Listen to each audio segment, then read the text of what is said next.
Guys, আজকে আমি করতে যাচ্ছি 500 টাকায় 6 আইটেম ফুড ইটিং চ্যালেঞ্জ। তো প্রথমে চলে আসলাম হোপ মার্কেটের পাশেই যে রেস্টুরেন্ট গুলো আছে, এখানে আমার পছন্দের একটা রেস্টুরেন্ট আছে, এখানে আসলাম কিন্তু ওনারা বললো আজকে ওনাদের রেস্টুরেন্ট বন্ধ। তো আমি খুবই হতাশ হয়ে গেলাম। এরপরে চলে আসলাম একটু আড্ডা হবে এই রেস্টুরেন্টে। এই রেস্টুরেন্টে আমি অনেক খেয়েছি, তো আজকেও খাবো। আজকে কি খাবো আমার বাজেট অনুযায়ী সেটা দেখার জন্য আমার সাথে থাকতে হবে। তো এখানে এসে আমি মেনু দেখলাম, মেনু দেখে দেখে মুখস্থ করে ফেললাম, কিন্তু বুঝতেছি না আসলে আমি কোন আইটেমটা খাবো, কারণ আমার খেতে হবে আজকে 500 টাকায় 6টা আইটেম। যেহেতু আমার আজকে একটু বাজেট বেশি, দেখতেছি আমার পছন্দের কি খাওয়া যায় কি খাওয়া যায়। অবশেষে আমি মনস্থির করলাম আমি খাবো আজকে পিৎজা, তাও ইটালিয়ান পিৎজা। আর এখানে ইটালিয়ান পিৎজার 6 ইঞ্চির প্রাইস হলো 250 টাকা। তাই আমি এখন অর্ডার দিলাম, এন্ড ওনাদের অর্ডার দেওয়ার পরে সময় লাগবে 20 মিনিটস। কিন্তু এই রেস্টুরেন্টে একটা অসুবিধা আছে, আমি দেখা গেছে অর্ডার দিয়ে বসে থাকি, তারপরে ওয়েটার আর খুঁজে পাই না, ওনারা যে কোথায় পালিয়ে যায়। ওদের যখন মনস্থির হয় যে না কাস্টমার আছে একটু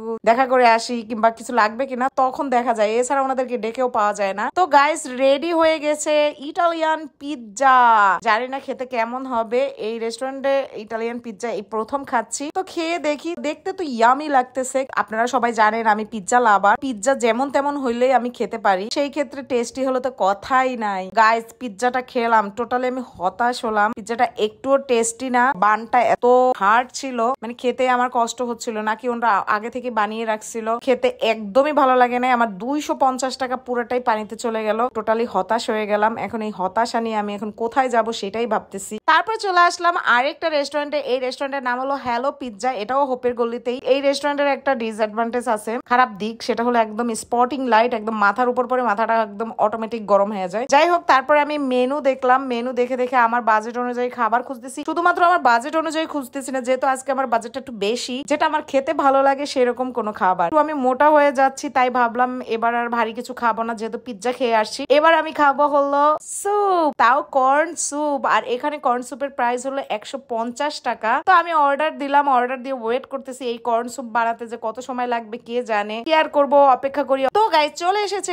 কর্ন স্যুপ। দেখতে তো খুবই ইয়ামি লাগতেছে, খেতে কেমন হবে আমি জানি না। এখন আমি খাবো কর্ন স্যুপ। কে কে কর্ন স্যুপ লাভার আছেন অবশ্যই কমেন্ট করে জানাবে। আমার কাছে তো স্যুপ আইটেম সবই ভালো লাগে, আর কর্ন স্যুপটা বেশি ভালো লাগে কারণ এখানে মশলার পরিমাণ খুবই কম থাকে। দেখতে থিকনেস এন্ড চিকেনের পরিমাণ সব মিলাইয়া ভালোই ছিল। এখন খেয়ে দেখি কেমন। গাইস, আমি টোটালি হতাশ। কর্ন স্যুপটাও একটুও টেস্টি ছিল না, বিকজ মনে হচ্ছে টোটালি ভাতের ফ্যান আছে না, ফ্যান দিয়ে আমাকে কর্ন স্যুপ বানাই দিছে। কারণ একটু মশলা দেয় নাই, কোনো সসেস দেয় নাই, এন্ড এটা সাথে আমাকে সার্ভ করার সময়ও কোনো সস বা কিছুই দেয় নাই। সস থাকবে, ভিনেগার থাকবে, তারপর না খেতে টেস্টি লাগে। আমার অলরেডি 400 টাকা শেষ, মাত্র 2টা আইটেম খাওয়া হলো। আর বিল দেখে তো আমার পুরো কান্নাই চলে আসছে। একটু ফটোশুট করে নিলাম আর একটু টিকটক ভিডিও বানিয়ে নিলাম, তো আমার মনটা ভালো হলো। তারপরে এখান থেকে চলে গেলাম আরেকটা রেস্টুরেন্টে, এটা হলো ওপেন প্লেসে আমি বসেছি। এখানে এসে আমি মেনু দেখতেছি, যেহেতু আমার কাছে এখন অনলি 100 টাকা আছে। খুঁজে টুজে অবশেষে পেয়ে গেলাম আমার পছন্দের ভ্যানিলা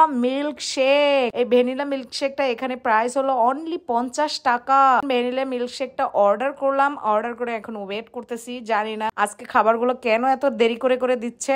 আমার একটাই সমস্যা, খাবার অর্ডার দেওয়ার পরে 1 মিনিটও ওয়েট করতে ভালো লাগে না, আর সেখানে তো প্রায় 20 মিনিট হয়ে গেছে, এখনো খাবার দিচ্ছে না। আমি টোটালি হতাশ হয়ে যাচ্ছি। তো গাইস, অবশেষে চলে এসেছে ভ্যানিলা মিল্ক শেক। এটা দেখতেই কত ইয়ামি লাগতেছে, খেতে তো অনেক টেস্টি হবে। আমার মিল্ক জাতীয় যে কোনো খাবারই খুবই ভালো লাগে। তো খেয়ে দেখি মিল্ক শেকটা কেমন। গাইস, মিল্ক শেকটা আসলে অনেক টেস্টি ছিল, আমার কাছে খুবই ভালো লাগছে। গাইস, আমার অলরেডি 450 টাকা চলে গেছে, মাত্র 3টা আইটেম খাওয়া হয়েছে। এখনো আমার 3টা আইটেম বাকি, এখন আমাকে সস্তার দিকে যেতে হবে। তো চলে গেলাম একটা কনফেকশনারি দোকানে। এখানে এসে আমি 30 টাকা দিয়ে একটা ইনস্ট্যান্ট নুডলস কিনলাম। এখন ইনস্ট্যান্ট নুডলস বানাতে হলো তো একটু পানি লাগবে, এই রাস্তায় আমি পানি পাবো কোথায়, আর পানি কেনারও আমার বাজেট নাই। তাই ইনস্ট্যান্ট নুডলস আমি ইনস্ট্যান্ট দাঁড়িয়েই চিবিয়ে চিবিয়ে খেয়ে নিলাম। এভাবে খেতেও বেশ ভালো লাগে। কারা কারা এভাবে নুডলস খেয়েছেন অবশ্যই কমেন্ট করে জানাবেন, আমার কিন্তু বেশ মজা লাগছে। গাইস, আমার অনলি 20 টাকা আছে, এখন আমি 15 টাকা দিয়ে নিলাম ভ্যানিলা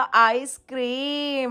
এই আইসক্রিমটাও আমার অনেক ভালো লাগে, এর আগে আমি খেয়েছি। তো এখন খেয়ে দেখি আজকের আইসক্রিমটা কেমন টেস্টি। আইসক্রিম তো অলওয়েজ সবার কাছে ভালো লাগে, আমার কাছেও ভালো লাগে, এন্ড ভ্যানিলা আইসক্রিমটাও অনেক টেস্টি ছিল। তো গাইস, আমার কাছে অনলি 5 টাকা আছে, আমি 5 টাকা দিয়ে কি খাবার কিনবো, অনেক চিন্তা করে করে পেয়ে গেলাম ইল্লু বিল্লু ওয়েফার। এই ওয়েফারটার দাম অনলি 5 টাকা, এন্ড আমি খেয়ে নিলাম। ওয়েফার খেতে কিন্তু আমার বেশ ভালো লাগছে। সো গাইস, এই ছিল আমার 500 টাকায় 6 আইটেম ফুড ইটিং চ্যালেঞ্জ। আপনারা কমেন্ট করবেন আমার কত টাকা খরচ হলো, এরপর কি চ্যালেঞ্জ দেখতে চান সেটাও কমেন্ট করে জানাবেন। And subscribe me. Bye by.